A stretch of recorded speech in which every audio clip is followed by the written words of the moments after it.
ಸಂಪುಷ್ಟಿ ಚಾನಲ್ಗೆ ಆತ್ಮೀಯವಾದಂತಹ ಸ್ವಾಗತ. ಇವತ್ತು ಮನೆಯಲ್ಲಿ ಒಬ್ಬಳೇ ಇರುವಾಗ ಏನು ಮಾಡೋದು, ಎಲ್ಲ ಮನೆಯವರೆಲ್ಲರೂ ಇದ್ದಾಗ ಏನಾದರೂ ಮಾಡುವ ಬೇರೆ ಬೇರೆ ಐಟಮ್ ಅಂತ ಕಾಣ್ತದೆ. ಇವತ್ತು ಒಬ್ಬಳೇ ಇರುವಾಗ ಆದರೆ ನಮ್ಮ ಆರೋಗ್ಯ ನೋಡ್ಕೊಳ್ಬೇಕಲ್ಲ, ಸುಮ್ಮನೆ ಏನೋ ತಿಂದುಕೊಂಡಿರ್ಲಿಕ್ಕೆ ಆಗೋದಿಲ್ಲ ಅಲ್ವಾ.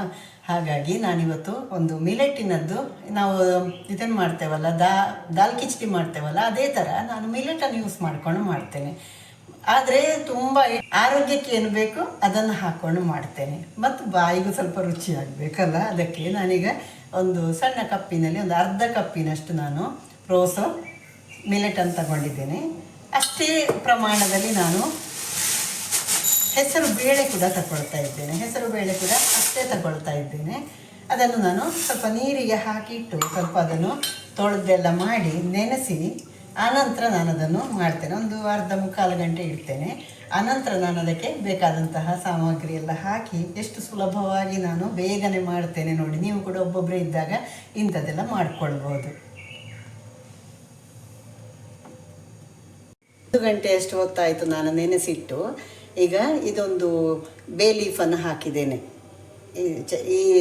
ಇದು ಎಲೆಯನ್ನು ಹಾಕಿದರೆ ತುಂಬ ಪರಿಮಳ ಚೆನ್ನಾಗಿ ಬರ್ತದೆ. ಅದಕ್ಕೋಸ್ಕರ ಅದನ್ನು ಬೇಯುವಾಗ ಅದಕ್ಕೆ ಹಾಕಿ ಇಟ್ಬಿಡ್ತೇನೆ. ಅದಕ್ಕೀಗ ನಾನು ಉಳಿದಂತಹ ಸಾಮಗ್ರಿಗಳನ್ನೆಲ್ಲ ಒಟ್ಟಿಗೆ ಹಾಕ್ತೇನೆ, ಕೊಚ್ಚಿ ಹಾಕಿ. ಇದು 1 ಸ್ಪೂನು ಇದು ಗರಂ ಮಸಾಲೆಯನ್ನು ಹಾಕ್ತಾ ಇದ್ದೇನೆ. ಅದನ್ನು ಅದಕ್ಕೆ ಹಾಕಿಬಿಟ್ಟೆ. ಇನ್ನೀಗ ಇದನ್ನೆಲ್ಲ ಕೊಚ್ಚಿ ಹಾಕೋದು. ಇದು ನನ್ನದೇ ಗಿಡದಲ್ಲಿ ಬೆಳೆದಂತಹ ಈರುಳ್ಳಿ ಎಲೆಗಳು, 1-2-3 ಈರುಳ್ಳಿ ನಾನು ಗಿಡ ಮಾಡಿ ಇಟ್ಟಿದ್ದೇನೆ. ಅದರದ್ದು ಎಲೆ ಬೇಕಾದಾಗೆ ಕೊಯ್ಕೊಳ್ತಾ ಇದ್ದೇನೆ. ಒಂದಿಷ್ಟು ಬೀನ್ಸು ಹಚ್ಚಿಕೊಂಡು ಹಾಕ್ತೇನೆ ಈಗ ಸಣ್ಣದಾಗಿ. 1 ಟೊಮೆಟೊ ಹಾಕಿದೆ, 1 ಆಲೂಗಡ್ಡೆ ಸಿಪ್ಪೆ ತೆಗೆದಿಟ್ಟಿದ್ದೇನೆ, ಅದು ಕೊಚ್ಚಿ ಹಾಕಲಿಕ್ಕೆ. ಈ ಎಲೆ ನೀವು ನೋಡಿರ್ಬೋದು, ಇದು ಕಾಡು ಕೊತ್ತಂಬರಿ ಎಲೆ ಅಂತ ಹೇಳ್ತೇವೆ. ಕಾಡು ಕೊತ್ತಂಬರಿ ಎಲೆ ಇದು ಆರೋಗ್ಯಕ್ಕೆ ತುಂಬ ಒಳ್ಳೆಯದು. ನೀವು ಪೇಟೆಯಿಂದ ತಂದು ಹಾಕುವಂಥದ್ದಕ್ಕೆ ಏನೇನು ಕೆಮಿಕಲ್ಸ್ ಹಾಕ್ತಾರೆ ಗೊತ್ತಿಲ್ಲ. ಇದು ನನ್ನದೇ ತೋಟದ್ದು, ಅದು ಒಳ್ಳೆ ಪರಿಮಳ ಇರ್ತದೆ. 2 ಎಲೆ ಧಾರಾಳ ಸಾಕೋದಕ್ಕೆ.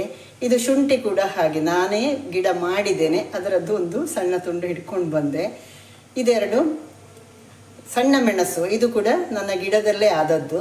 ಇದು ಸ್ವಲ್ಪ ಖಾರ ಜಾಸ್ತಿ ಇರ್ತದೆ. ನೀವು ಹಸಿಮೆಣಸು ಹಾಕೋದಾದರೆ 1-2 ಹಸಿಮೆಣಸೆಲ್ಲ ಹಾಕ್ಕೊಳ್ಬೋದು ಅಷ್ಟಕ್ಕೆ. ಓಕೆ, ಇದು ಸರಿ ಖಾರ ಇರ್ತದೆ, ಹಾಗಾಗಿ ಸಾಕಷ್ಟು. 3 ಸಣ್ಣ ಬೆಳ್ಳುಳ್ಳಿ ಸಿಪ್ಪೆ ತೆಗೆದಿಟ್ಟಿದ್ದೇನೆ, ಇದನ್ನು ಕೂಡ ಕೊಚ್ಚಿ ಹಾಕ್ತೇನೆ. 1 ಸಣ್ಣ ತುಂಡು ಚಕ್ಕೆ ತೆಕ್ಕೊಂಡಿದ್ದೇನೆ, ಅದಕ್ಕೆ ಹಾಕಿ ಬಿಡ್ತೇನೆ. ಓಕೆ, ಇದಿಷ್ಟು ಹಾಕಿದ ನಂತರ ನಾನು ಅದಕ್ಕೆ 1-2 ಕಾಳು ಲವಂಗ ಹಾಕಿ ಬಿಡ್ತೇನೆ. ಅದು ಈಗಲೇ ಹಾಕ್ಕೊಂಡ್ರೆ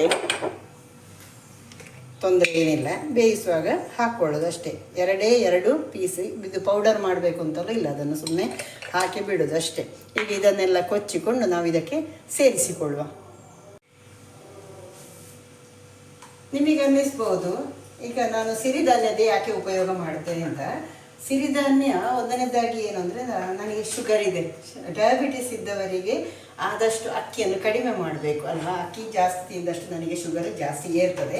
ಅದಕ್ಕೋಸ್ಕರ ನಾನು ಈ ಸಿರಿಧಾನ್ಯವನ್ನು ಬಳಸ್ತಾ ಇದ್ದೇನೆ. ರೈಸಿನ ಬದಲು ನಾನು ಸಿರಿಧಾನ್ಯವನ್ನೇ ಉಪಯೋಗ ಮಾಡೋದು. ಹಾಗಾಗಿ ನಿಮಗೂ ಅದನ್ನೊಂದು ತೋರಿಸಿಕೊಡ್ತಾ ಇರೋದು.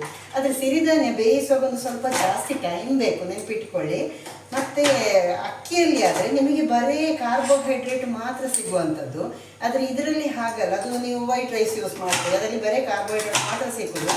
ಹಾಗಾಗಿ ಸಿರಿಧಾನ್ಯ ಉಪಯೋಗ ಮಾಡಿದರೆ ನಿಮಗೆ ಪ್ರೋಟೀನು ಸಿಗ್ತದೆ, ಕಾರ್ಬೋಹೈಡ್ರೇಟ್ ಸಿಗ್ತದೆ, ಅದರ ಜೊತೆಗೆ ನಿಮಗೆ ಹೆಚ್ಚು ಪ್ರಮಾಣದಲ್ಲಿ ಏನು ಖನಿಜಾಂಶಗಳು ಸಿಗ್ತದೆ, ನಾರಿನಂಶ ಸಿಗ್ತದೆ. ಇದು ತುಂಬ ಒಳ್ಳೆಯದು ದೇಹಕ್ಕೆ. ನಾರಿನಂಶ ಎಲ್ಲ ಬೇಕಲ್ಲ. ಹಾಗಾಗಿ ನಾನು ಅಂತೂ ಈಗ ಸಿರಿಧಾನ್ಯ ಬಳಕೆ ಮಾಡಲಿಕ್ಕೆ ಶುರು ಮಾಡಿ ಸುಮಾರು 4-5 ತಿಂಗಳ ಮೇಲಾಯಿತು. ನನಗೆ ಶುಗರ್ ಈಗ ತುಂಬ ಕಂಟ್ರೋಲಲ್ಲಿದೆ. ಹಾಗಾಗಿ ನಾನು ರೆಕಮೆಂಡ್ ಮಾಡೋದು ಅಂತಲ್ಲ, ಉಪಯೋಗ ಮಾಡಿದರೆ ಒಳ್ಳೆಯದು. ಅಂದರೆ ಆದಷ್ಟು ರೈಸ್ ಕಡಿಮೆ ಕ್ವಾಂಟಿಟಿಯಲ್ಲಿ ತಗೊಳ್ಬೋದು ಅಂತ. ನಾನು ಈ ಬೆಳ್ಳುಳ್ಳಿ ಇದು ಕೂಡ ಇಮ್ಯುನಿಟಿಗೆ ನಮಗೆ ಒಳ್ಳೆಯದು ಅಲ್ವಾ. ಕೊರೋನಾ ಟೈಮಲ್ಲೆಲ್ಲ ನಮಗೆ ಬುದ್ಧಿ ಕಲಿಸಿದ್ದಾರೆ, ಈರುಳ್ಳಿ, ಅರಸಿನ, ಶುಂಠಿ ಇಂಥದ್ದೆಲ್ಲ ಬಳಕೆ ಮಾಡಬೇಕು ಅಂತ. ಶುಂಠಿ ಎಲ್ಲ ಇದಕ್ಕೆ ಹಾಕಿದರೆ ತುಂಬ ಚೆನ್ನಾಗಿ ಪರಿಮಳ ಇರ್ತದೆ.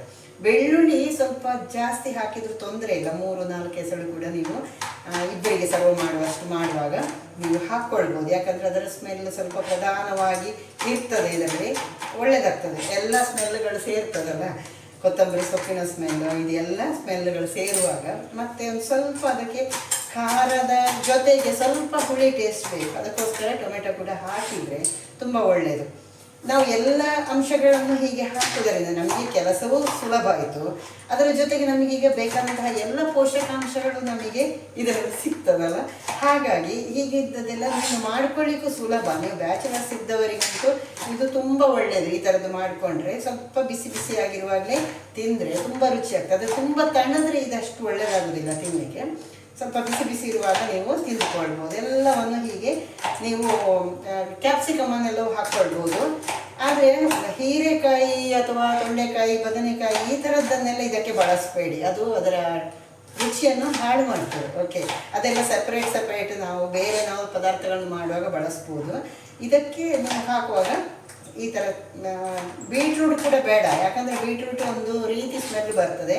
ಕ್ಯಾರೆಟ್ 1-2 ಹಾಕ್ಬೋದು, ಜಾಸ್ತಿ ಹಾಕಿಬಿಟ್ರೆ ಅದು ಸಿಹಿ ಅನ್ನಿಸ್ತದೆ. ಸಿಹಿ ಒಳ್ಳೆಯದಾಗೋದಿಲ್ಲ, ಸ್ವಲ್ಪ ಖಾರನೇ ಒಳ್ಳೆಯದಾಗೋದು. ಇನ್ನು ಇದಕ್ಕೆ ಬೇಯಿಸಿದ ನಂತರ ನೀವು ಇದಕ್ಕೊಂದು ತುಪ್ಪದಲ್ಲಿ ಒಂದು ಒಗ್ಗರಣೆ ಕೊಡಲಿಕ್ಕೆ ಮಾತ್ರ ಇರೋದು, ಬೇರೆ ಎಂಥ ಕೆಲಸವೂ ಇಲ್ಲ.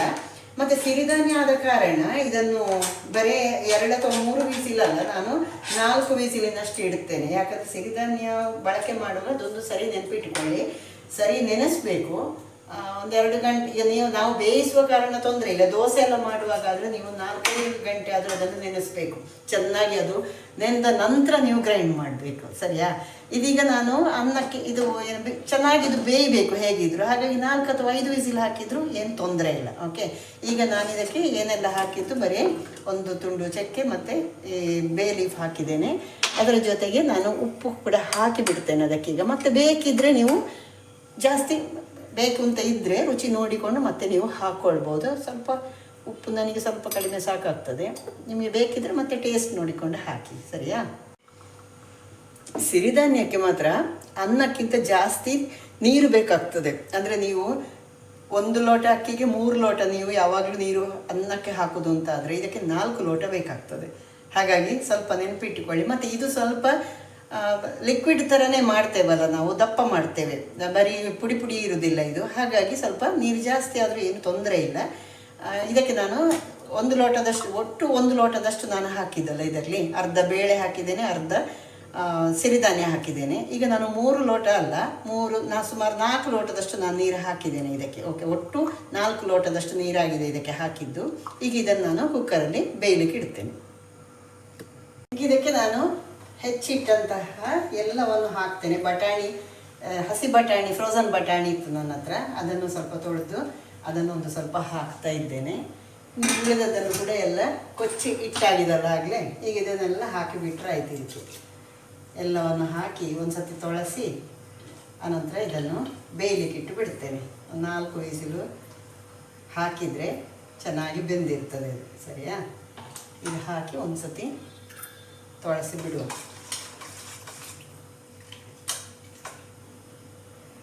ಉಪ್ಪೆಲ್ಲ ಹಾಕಿ ಆಗಿದೆ.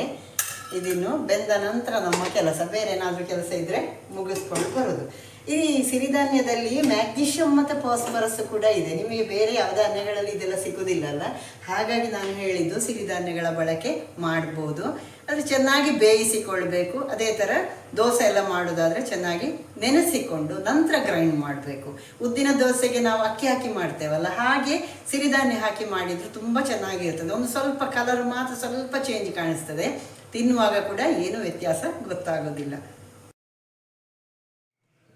ನೋಡಿ, ಕರೆಕ್ಟಾಗಿ 4 ಕಪ್ ನೀರು ಹಾಕಿದ್ದಕ್ಕೆ ಕರೆಕ್ಟಾಗಿ ಬೆಂದಿದೆ, ಚೆನ್ನಾಗಿ ಬಂದಿದೆ ಸರಿಯಾಗಿ. ಅದಕ್ಕೆ ಮತ್ತೆ ಪುನಃ ನೀರಿನ ಅವಶ್ಯಕತೆ ಕೂಡ ಇಲ್ಲ. ಈಗ ನಿಮಗೆ ಖಾರದ್ದು ಅಥವಾ ಉಪ್ಪಿನದ್ದು ಡೌಟ್ ಇದ್ದರೆ ನೀವು ಟೇಸ್ಟ್ ನೋಡ್ಕೊಳ್ಬೋದು. ನನಗಿದು ಸರಿಯಾಗಿ ಇರ್ತದೆ, ತೊಂದರೆ ಇಲ್ಲ. ನೀವು ಟೇಸ್ಟ್ ನೋಡಿಕೊಳ್ಳಿ. ಅಕಸ್ಮಾತ್ ನಿಮಗೆ ಖಾರ ಕಡಿಮೆ ಆಗಿದೆ ಅಥವಾ ಉಪ್ಪು ಕಡಿಮೆ ಆಗಿದೆ ಅಂತಾದರೆ, ನೀವು ಖಾರ ಕಡಿಮೆ ಆಗಿದರೆ ಕೆಂಪು ಮೆಣಸಿನ ಪೌಡ್ರ್ ಹಾಕಬೇಡಿ, ಅದರ ರುಚಿ ವ್ಯತ್ಯಾಸ ಆಗ್ತದೆ. ಈಗ ನೀವು ಒಗ್ಗರಣೆ ಹಾಕ್ತೀರಲ್ಲ, ಅದಕ್ಕೆ ನೀವು ಹಸಿ ಮೆಣಸನ್ನು ಕೊಚ್ಚಿ ಹಾಕಿಬಿಡಿ. ಓಕೆ, ಈಗ ಒಗ್ಗರಣೆಗೆ ನಾನೇನು ಮಾಡ್ತೇನೆ ಅಂದರೆ, ಇಲ್ಲಿ ಒಂದು 2 ಚಮಚದಷ್ಟು ನಾನು ಇದರಲ್ಲಿ 2 ಚಮಚದಷ್ಟು ಬೆಣ್ಣೆ ಹಾಕ್ಕೊಂಡಿದ್ದೇನೆ. ನೀವು ತುಪ್ಪವು ಹಾಕ್ಕೊಳ್ಬೋದು, ಬೆಣ್ಣೆ ಅಥವಾ ತುಪ್ಪ. ತೆಂಗಿನೆಣ್ಣೆ ಅಥವಾ ಬೇರೆ ಯಾವ ಎಣ್ಣೆ ಯೂಸ್ ಮಾಡಬೇಡಿ, ಎಣ್ಣೆ ಹಾಕಿದರೆ ಚೆನ್ನಾಗಿರೋದಿಲ್ಲ ತಿನ್ನಲಿಕ್ಕೆ. ನಾನೀಗ ಇದರಲ್ಲಿ 2 ಸ್ಪೂನಿನಷ್ಟು ನಾನು ಬೆಣ್ಣೆಯನ್ನು ಹಾಕ್ಕೊಂಡಿದ್ದೇನೆ. ಈಗ ಅದು ಬಿಸಿ ಆಗುವಾಗ ಅದಕ್ಕೆ ಆನ್ ಮಾಡ್ತೇನೆ. ಬಿಸಿ ಆಗುವಾಗ ಅದಕ್ಕೆ ಸ್ವಲ್ಪ ಜೀರಿಗೆ ಹಾಕ್ಕೊಳ್ಳೋದು. ಜೀರಿಗೆ ಪಟಪಟ ಸಿಡಿತದಲ್ಲ, ಸಿಡಿದ ನಂತರ ಗೇರು ಬೀಜವನ್ನು ಹಾಕೋದು. ನಾನು ಆಲ್ರೆಡಿ ಅದು ಸ್ವಲ್ಪ ಫ್ರೈ ಮಾಡಿದ ಗೇರು ಬೀಜವೇ, ಅದರ ಒಂದು ಸ್ವಲ್ಪ ಅದು ಬೆಣ್ಣೆ ಕರಗಿದಾಗ ಅದರಲ್ಲಿ ಹಾಕಿದರೆ ಅದರ ಪರಿಮಳ ಚೆನ್ನಾಗಿರುತ್ತೆ. ಸ್ವಲ್ಪ ಕರೆಕ್ಟ್ ಬ್ರೌನ್ ಕಲರ್ ಬರಲಿ ಅಷ್ಟು ಮಾಡಿದರೆ. ನೀವು ಖಾರ ಬೇಕು ಅಂತ ಇದ್ದವರು ಹಸಿಮೆಣಸನ್ನು ಕೂಡ ಕೊಚ್ಚಿ ಇದಕ್ಕೆ ಹಾಕ್ಕೊಳ್ಬೋದು. ಕೊನೆಯಲ್ಲಿ ಹಸಿಮೆಣಸು ಕೊಚ್ಚಿ ಒಂದು ಸ್ವಲ್ಪ ತಿರುಗಿಸಿಕೊಂಡು ಆಮೇಲೆ ಇದನ್ನು ಹಾಕ್ಕೊಂಡ್ರೆ ಆಯಿತು. ಈಗ ಇದು ಬಿಸಿ ಆಗ್ತಾ ಇದೆ, ಬೆಣ್ಣೆ ಹಾಕಿದ್ದಲ್ಲ. ನಾನು ಇದಕ್ಕೆ ಜೀರಿಗೆಯನ್ನು ಹಾಕಿ ಬಿಡ್ತೇನೆ. ಇದರಲ್ಲಿ ನೋಡಿ, ನೀವು ಯೋಚಿಸಿದರೆ ಇದರಲ್ಲಿ ಎಲ್ಲ ಪೌಷ್ಟಿಕಾಂಶಗಳು ನಿಮಗೆ ಸಿಕ್ಕಿತು. ನೀವು ಜೀರಿಗೆ ಬೇಕಿದ್ರೆ ಸ್ವಲ್ಪ ಜಾಸ್ತಿನೇ ಹಾಕ್ಕೊಳ್ಳಿ, ಚೆನ್ನಾಗಿರ್ತದೆ. ಜೀರಿಗೆ ಜೊತೆಗೆ ಬೆಳ್ಳುಳ್ಳಿ ಸ್ಮೆಲ್ ಇದೆಯಲ್ಲ, ಎರಡೂ ಕೂಡ ಒಳ್ಳೆಯದಾಗ್ತದೆ ತಿನ್ನಲಿಕ್ಕೆ ನಿಮಗೆ. ಅದು ಸಿಡಿದ ಕೂಡಲೇ ಅದಕ್ಕೆ ಈ ಗೇರು ಬೀಜವನ್ನು ಒಂದಿಷ್ಟು, ಗೇರು ಬೀಜದ ಬದಲು ನೀವು ಶೇಂಗಾ ಹಾಕಲಿಕ್ಕೆ ಹೋಗಬೇಡಿ, ಪರಿಮಳ ವ್ಯತ್ಯಾಸ ಆಗ್ತದೆ. ಗೇರು ಬೀಜ ಹಾಕದಿದ್ರೂ ತೊಂದರೆ ಏನಿಲ್ಲ. ಓಕೆ, ಒಣ ದ್ರಾಕ್ಷಿ ಬೇಕಾದ್ರೆ ಹಾಕ್ಕೊಳ್ಳಿ, ಪರವಾಗಿಲ್ಲ. ಆದರೆ ಇದು ಬೇಡ, ಗ್ರೌಂಡ್ ನಟ್ ಹಾಕೋದು ಬೇಡ. ಈಗ ಅದನ್ನು ಚೂರು ಕೆಂಪಾದ ತಕ್ಷಣ ನೀವು ಇದನ್ನು ಹಾಕ್ಕೊಳ್ಬೇಕು. ಕೊನೆಗೆ ನೀವು ಕೊತ್ತಂಬರಿ ಸೊಪ್ಪು ಬೇಕಿದ್ರೆ ಮತ್ತೆ ಪುನಃ ಮಿಕ್ಸ್ ಮಾಡಿಕೊಳ್ಬೋದು. ಮೊದಲೇ ಹಾಕಿದ್ದೇವೆ ನಾವು, ಅದರದ್ದೇ ಪರಿಮಳ ಇರ್ತದೆ. ಬೇಕು ಅಂತಿದ್ರೆ ಸೇರಿಸ್ಕೊಳ್ಳಿ ಅಷ್ಟೇ. ಇದೀಗ ಇಷ್ಟು ಮಾಡಿ ತೊಳಸಿ ಬಿಟ್ಟರೆ ಆಯಿತು.